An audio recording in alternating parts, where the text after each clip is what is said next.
नरभक्षी शैतान का बाल किसने तोड़ा और फिर क्या हुआ। बहुत पुराने समय की बात है। एक बहुत गरीब औरत ने एक सुंदर बेटे को जन्म दिया। उस बच्चे के हाथ पर नीले रंग का एक बड़ा सा दाग था जो पंडितों के अनुसार उसे भाग्यवान बना रहा था। उसके जन्म के साथ ही उस गांव के ज्ञानी ध्यानी पंडित ने भविष्यवाणी की कि यह बच्चा 14 साल की उम्र में एक राजकुमारी से विवाह करेगा और खुद राज करेगा। एक दिन ऐसा हुआ कि एक राजा शिकार खेलते हुए रास्ता भूलकर उसी गांव में आया जहां उस बालक का जन्म हुआ था। गांव वालों ने उस राजा को पहचाना नहीं क्योंकि उन लोगों ने कभी उसे देखा ही नहीं था। गांव के एक बूढ़े ने बातों बातों में राजा को बताया कि कुछ दिनों पहले उनके गांव में एक ऐसा बच्चा पैदा हुआ है जो 14 साल की अवस्था में इस राज्य के राजा की लड़की से विवाह करेगा। राजा को यह बात सुनकर बहुत गुस्सा आया क्योंकि कुछ दिन पहले उसके घर में एक बेटी का जन्म हुआ था। राजा वैसे भी बहुत ही घमंडी और कठोर हृदय का व्यक्ति था। राजा ने सोचा कि क्यों ना मैं उस गरीब औरत को कुछ धन देकर इसका बच्चा इससे ले लूं और इसका काम तमाम कर दें, तो न ही यह भाग्यवान बच्चा रहेगा और न ही मेरी राजकुमारी से विवाह कर पाएगा। वह गांव के उस बूढ़े से बोला, बाबा तुम मुझे उस औरत के पास ले चलो, वह उस बच्चे को ठीक ढंग से नहीं पाल पाएगी, मैं उस बच्चे को अच्छे ढंग से पाल कर बड़ा करूंगा। बूढ़ा उस राजा को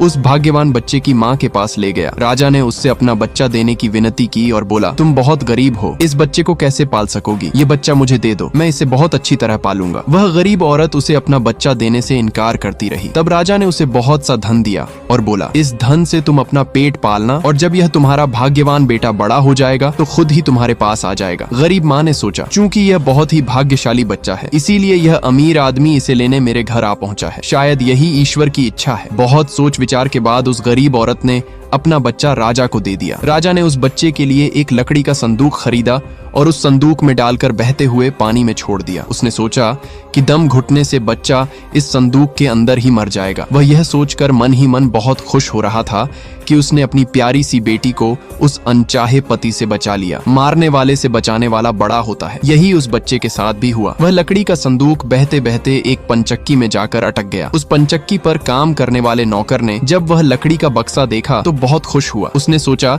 कि उस बक्से में जरूर ढेर सारा धन होगा। उसने पानी में घुसकर इस संदूक को बाहर निकाला। जब उसने संदूक को खोला तो देखा कि गंदे से कपड़े पहने एक बच्चा उसमें सो रहा था। नौकर ने सोचा कि यह बच्चा मेरे किस काम का, क्यों ना मैं इस बच्चे को पंचक्की के मालिक के पास ले जाऊं, वह जरूर इसे अपने पास रख लेगा क्योंकि उसका अपना कोई बच्चा नहीं है। ऐसा सोचकर वह नौकर उस बच्चे को अपने मालिक के पास ले गया। पंचक्की का मालिक उस बच्चे को देखकर बहुत खुश हुआ। उसने सोचा कि शायद ईश्वर ने उसकी पत्नी की प्रार्थना सुन ली और इस बच्चे को उसके पास भेज दिया। उन दोनों पति पत्नी ने बड़े प्यार और लगन से उस बच्चे को पालना शुरू किया। जैसे जैसे कह बच्चा बड़ा होता गया उसके चेहरे पर तेज आता गया। उसे कोई भी देखता तो देखता ही रह जाता। एक दिन एक घटना ऐसी घटी जिसने उस बच्चे के जन्म के समय की भविष्यवाणी को सच्चा सिद्ध कर दिया। राजा किसी काम से उसी रास्ते से बाहर जा रहा था जिस रास्ते पर वह पंचक्की थी। रास्ते में अचानक बहुत बड़ा तूफान आ गया तो राजा को उसी पंचक्की के पास रुकना पड़ा। राजा ने उस सुंदर से युवक को दुकान पर बैठे देखा तो उस पंचक्की के मालिक से पूछा, क्या यह तुम्हारा बेटा है? यह तो बहुत ही सुंदर है। चक्की का मालिक बोला, यह मेरा बेटा ही है क्योंकि हमने ही इसे पाल पोस कर बड़ा किया है। आज से करीब 14 साल पहले यह बच्चा हमें एक लकड़ी के संदूक में मिला था। राजा को पुरानी बातें एकदम ताजा हो गईं। उसे चक्की के मालिक की बात सुनकर बहुत आश्चर्य हुआ कि वह बच्चा जिसे वह अब तक मरा हुआ समझ रहा था अभी तक जिंदा है। उसने उस लड़के को खत्म करने की तरकीब फिर सोची। वह पंचक्की के मालिक से बोला, क्या आप इस लड़के को मेरा एक काम करने की आज्ञा दे सकते हैं? रानी के पास एक पत्र भिजवाना चाहता हूँ। ये पत्र बहुत ही जरूरी है। मैं इस काम के लिए इसे सोने के 2 सिक्के दूंगा। लड़के ने फौरन हाँ कर दी और चक्की का मालिक भी उसे भेजने के लिए तैयार हो गया। राजा ने झट से अपनी रानी को एक पत्र लिखा। उसने लिखा, जैसे ही यह लड़का तुम्हारे पास मेरा यह पत्र लेकर पहुंचे तुम इसे मरवा देना और महल से दूर दफना भी देना। ये सब कुछ मेरे वापस आने से पहले हो जाना चाहिए। इतना लिखने के बाद उसने मुहरबंद वह पत्र उस लड़के को दे दिया। लड़का उस पत्र को लेकर राजमहल की ओर चल दिया। वह आज तक अपने घर से कहीं बहुत दूर नहीं गया था, अतः राजमहल का रास्ता नहीं ढूंढ सका और जंगल में ही भटकने लगा। शाम ढल चुकी थी।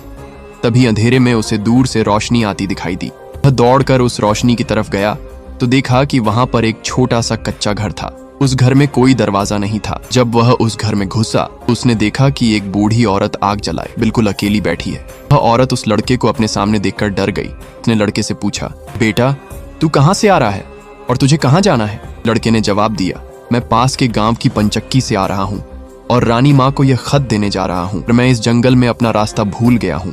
रास्ता ढूंढते ढूंढते शाम हो गई। अंधेरे में मुझे यही घर दिखाई दिया, इसलिए मैं रात गुजारने के लिए यहाँ आ गया। उस बूढ़ी औरत को उस लड़के पर बहुत दया आई, क्योंकि वह डाकुओं के ठहरने की जगह थी और वह बूढ़ी औरत उन डाकुओं की नौकरानी थी। लड़के को यह जानकर पहले तो कुछ डर लगा कि वह डाकुओं के घर में घुस गया है, पर अंधेरे में कहीं और जाना भी आसान काम नहीं था और दिन भर चलते रहने के कारण वह बहुत थक चुका था, सो उसे बहुत जोरों की नींद आ रही थी। वह उस बुढ़िया के कहने पर घर के एक कोने में चुपचाप जमीन पर सो गया। आधी रात के बाद जब डाकू उस घर में आए तो किसी और को अपने घर में सोता देखकर अपनी नौकरानी पर बहुत गुस्सा करने लगे। बूढ़ी नौकरानी ने उन्हें सारी बात बता दी और वह चिट्ठी भी डाकुओं के सरदार के हाथ पर रख दी जो उस लड़के ने उसे दिखाई थी। राजा की मोहर देखकर उन डाकुओं को उस चिट्ठी पर कुछ शक हुआ। सरदार ने बड़ी सावधानी से उस चिट्ठी को खोलकर पढ़ा तो सोते हुए उस लड़के पर उसे बहुत तरस आया। उसने उस चिट्ठी को फाड़ दिया और एक दूसरी चिट्ठी उसमें रख दी। उस चिट्ठी में लिखा था, जैसे ही यह लड़का राजमहल में पहुंचे तुम इस लड़के से अपनी राजकुमारी का विवाह कर देना। ये काम मेरे वापस आने से पहले ही पूरा हो जाना चाहिए। ये खत उन्होंने उस लड़के के सामने रख दिया और सुबह होने से पहले ही डाकू वहां से चले गए। सुबह जब वह लड़का सोकर उठा तो उस बूढ़ी ने उसे कुछ जलपान कराया। फिर वह लड़का राजमहल की ओर चल पड़ा। राजमहल पहुंचकर उसने वह खत रानी माँ तक पहुंचा दिया। रानी ने जब खत पढ़ा तो उसे बड़ा आश्चर्य हुआ कि राजा ने यह कैसी आज्ञा दी है। एक अनजान लड़के से वह अपनी राजकुमारी का विवाह कर दे। खत पर राजा की मोहर लगी हुई थी, अतः यह कोई धोखा भी नहीं हो सकता। राजा के वापस आने से पहले ही उसे अपनी बेटी का विवाह इस लड़के से करना था। रानी ने लड़के को अपने पास बुलवाया। उसका भोला भाला और सुंदर चेहरा उसे बहुत पसंद आया और उसने अगले ही दिन उससे अपनी बेटी का विवाह कर दिया। लड़का राजकुमारी के साथ सुख से उस महल में ही रहने लगा। कुछ महीनों बाद राजा वापस अपने राजमहल में आया तो उस लड़के के बारे में जानने के लिए बहुत उत्सुक था, पर उसे जब यह पता लगा कि रानी ने राजकुमारी का विवाह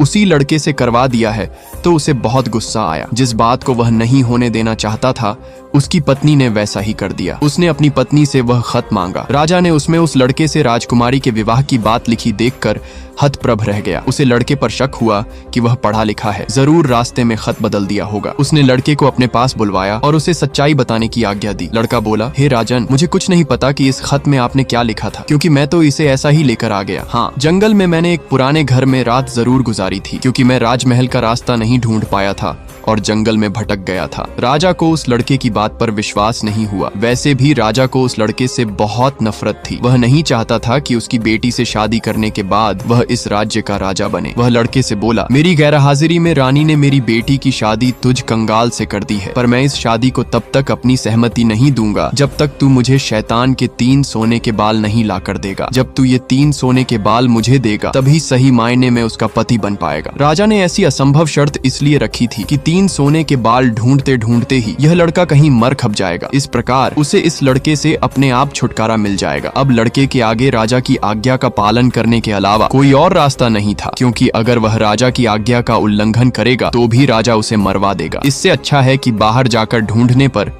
शायद वह 3 सोने के बाल लाने में सफल हो जाए। वह अगले दिन मुंह अंधेरे ही शैतान के सोने के बाल ढूंढने निकल पड़ा। चलते चलते वह एक बड़े शहर में पहुंचा। शहर की सीमा पर एक बड़ा सा गेट था जिस पर हथियार बंद सिपाही पहरा दे रहा था। सिपाही ने उस लड़के से पूछा, यहाँ तुम्हारा क्या काम है? क्या तुम कुछ समझते और जानते हो? लड़का बोला, मैं सब कुछ समझता और जानता हूँ। सिपाही बोला, अगर तुम सब कुछ जानते हो तो हम पर भी एक मेहरबानी करो। हमें भी बताओ कि शहर की सीमा पर यह जो कुआं है, पहले इससे मीठा पानी निकलता था, पर अब इसमें पानी ही नहीं है, ये सूख गया है, क्यों? लड़का बोला, मैं सब कुछ जानता हूँ। नाविक बोला, अगर तुम सब कुछ समझते और जानते हो तो कृपा करके मुझे बताओ कि आने जाने के इस काम से मुझे छुटकारा कैसे मिलेगा? लड़का बोला, इस सवाल का जवाब मेरे वापस आने पर तुम्हें जरूर मिलेगा, पर पहले तुम मुझे नदी पार करवाओ। नाविक ने उसे अपनी नाव पर बैठाकर दूसरे किनारे पर छोड़ दिया। जैसे ही वह नदी के दूसरे किनारे पर गया, उसे वहां नीचे की ओर जाने वाला कच्चा और अंधेरा सा रास्ता दिखाई दिया। वह उसी रास्ते पर चल पड़ा। काफी नीचे पहुंचने पर उसे एक बूढ़ी औरत आंगन में बैठी हुई दिखाई पड़ी। जैसे ही उसने उस घर में प्रवेश किया तो उस बूढ़ी औरत ने उससे पूछा, अरे बच्चे, तू कौन है और यहाँ पर क्यों आया है? तुझे पता नहीं कि यहाँ पर शैतान रहता है? लड़का बोला, मैं ठीक जगह पर आ गया हूँ, अब तुम मेरी सहायता करो। मुझे शैतान के सिर के 3 सोने के बाल चाहिए, नहीं तो मुझे मेरी पत्नी वापस नहीं मिलेगी। बूढ़ी औरत बोली, बेटा, ये तो तेरी बहुत बड़ी मांग है, इसे पूरा करना इतना आसान नहीं है। जब राक्षस घर वापस आकर तुझे यहाँ देखेगा तो कच्चा ही चबा जाएगा, इसलिए मुझे ही तेरी रक्षा करनी पड़ेगी। उस बूढ़ी औरत को लड़के पर तरस आ गया। उसने छींटा बनाकर उसे अपनी स्कर्ट की चुन्नटों में छुपा लिया। लड़का बोला, बूढ़ी माँ, मुझे आपसे 3 सवालों के जवाब भी पूछने हैं। पहला सवाल है, एक कुआं जिसमें से पहले शरबत की तरह मीठा पानी निकलता था, आजकल क्यों सूख गया है? दूसरा सवाल है कि एक सेब का पेड़ जिस पर पहले सोने के सेब लगते थे, अब उस पर पत्ते भी नहीं लगते, वह पेड़ क्यों सूख गया है? तीसरा सवाल है कि एक नाविक को क्यों हमेशा इधर से उधर जाना पड़ता है, उसे इससे छुटकारा क्यों नहीं मिलता? बूढ़ी धाय माँ बोली, ये तीनों बड़े कठिन सवाल हैं। इन सवालों के जवाब भी हमें राक्षस से ही मिल सकते हैं। मैं तेरे लिए यह कोशिश भी जरूर करूंगी, पर अब तू चुपचाप छुप जा, नहीं तो जिंदा नहीं बच सकता। शाम को राक्षस घर पहुंचा। अंदर घुसते ही उसने शोर मचाना शुरू कर दिया। मुझे अपने घर में किसी मनुष्य की गंध आ रही है, आज जरूर कुछ गड़बड़ है। यहाँ कौन आदमी आया था? इतना कहकर उसने पूरे घर में झांक कर देखा, पर उसे कोई भी मनुष्य नहीं मिला। उसकी धाय माँ उस पर गुस्सा करने लगी और बोली, अभी कुछ देर पहले ही तो मैंने पूरा घर साफ किया है, मुझे तो यहाँ कोई मनुष्य नहीं दिखाई दिया। लगता है तेरी नाक में ही मानस गंध घुस गई है। चुपचाप आराम से बैठ और भोजन कर। राक्षस को जब कोई मनुष्य नहीं मिला तो उसे अपनी धाय माँ की बात पर विश्वास करना पड़ा। वह चुपचाप खाना खाकर वहीं जमीन पर बिछी हुई बड़ी सी चटाई पर लेट गया। लेटते ही उसे नींद आ गई। उसकी धाय माँ भी आज उसके पास बिछी दूसरी चटाई पर लेट गई, क्योंकि आज उसे उस राक्षस के बालों से उसके सोने के 3 बाल तोड़ने थे। जब राक्षस नींद में जोर जोर से खरटी लेने लगा तो धाय माँ ने उसके सिर से सोने का एक बाल उखाड़ लिया। राक्षस दर्द से कराह उठा। ओ माँ, तू ये क्या कर रही है? मेरे बाल क्यों खींच रही है? धाय माँ बोली, बेटा, मैंने अभी भयंकर सपना देखा तो डर के मारे तेरे बाल पकड़ लिए। राक्षस बोला, ऐसा कौन सा सपना था जिससे तू इतना डर गई? बूढ़ी धाय माँ बोली, मैंने सपने में देखा कि बाजार वाला कुआं जिससे शरबत निकलता था अब सूखा पड़ा है, इसमें किसका कसूर है? राक्षस बोला, इसे सिवाय मेरे कोई नहीं जानता। उस कुएं के नीचे एक बड़ा सा पत्थर है और उसी पत्थर के नीचे एक बड़ा सा मेढक रहता है। अगर उस बड़े से मेढक को मार दिया जाए तो उस कुएं से फिर से शरबत निकलना शुरू हो जाएगा। इतना कहकर राक्षस फिर जोर जोर से खरटी भरने लगा। धाय माँ को जब विश्वास हो गया कि राक्षस पूरी तरह से सो गया है तो उसने उसके सिर से सोने का दूसरा बाल उखाड़ लिया। राक्षस फिर जोर से चीखा, ओ माँ, ये तू क्या कर रही है? धाय माँ बोली, बेटा, बुरा मत मान, मैंने फिर से एक अजीब सा सपना देखा था, तभी डर के मारे तेरे बाल मेरे हाथ में आ गए। राक्षस ने पूछा, ऐसा कैसा सपना था जिससे तू इतना डर गई थी? बूढ़ी माँ बोली, मैंने सपने में देखा कि उस राज्य की सीमा पर जो सेब का एक पेड़ है जिस पर पहले सोने के सेब लगते थे अब सूख गया है। इसके सूखने का क्या कारण है? राक्षस बोला, इस पेड़ की जड़ में एक चूहा रहता है जो इसकी जड़ों को काटता रहता है। अगर उस चूहे को मार दिया जाए तो वह पेड़ फिर से सोने के सेब देने लगेगा। पर अब तू मुझे अपने सपनों से परेशान मत कर, मुझे चैन से सोने दे। इतना कहकर थोड़ी देर बाद वह राक्षस फिर जोर जोर से खर्राटे लेने लगा। जैसे ही बूढ़ी माँ को लगा कि राक्षस सचमुच सो गया है तो उसने तीसरी बार सोने का बाल उखाड़ लिया। अब तो राक्षस गुस्से से आग बबूला हो गया और धाय माँ को खरी खोटी सुनाने लगा। धाय माँ उसे शांत करने की कोशिश करने लगी, फिर बड़े प्यार से बोली, बेटा, मैं इन अजीब अजीब सपनों का क्या करूं? अभी अभी मैंने फिर से एक अजीब सपना देखा। राक्षस बोला, ऐसा कौन सा सपना देखा? जल्दी कह, मुझे जोर से नींद आ रही है। बूढ़ी माँ बोली, मैंने सपने में देखा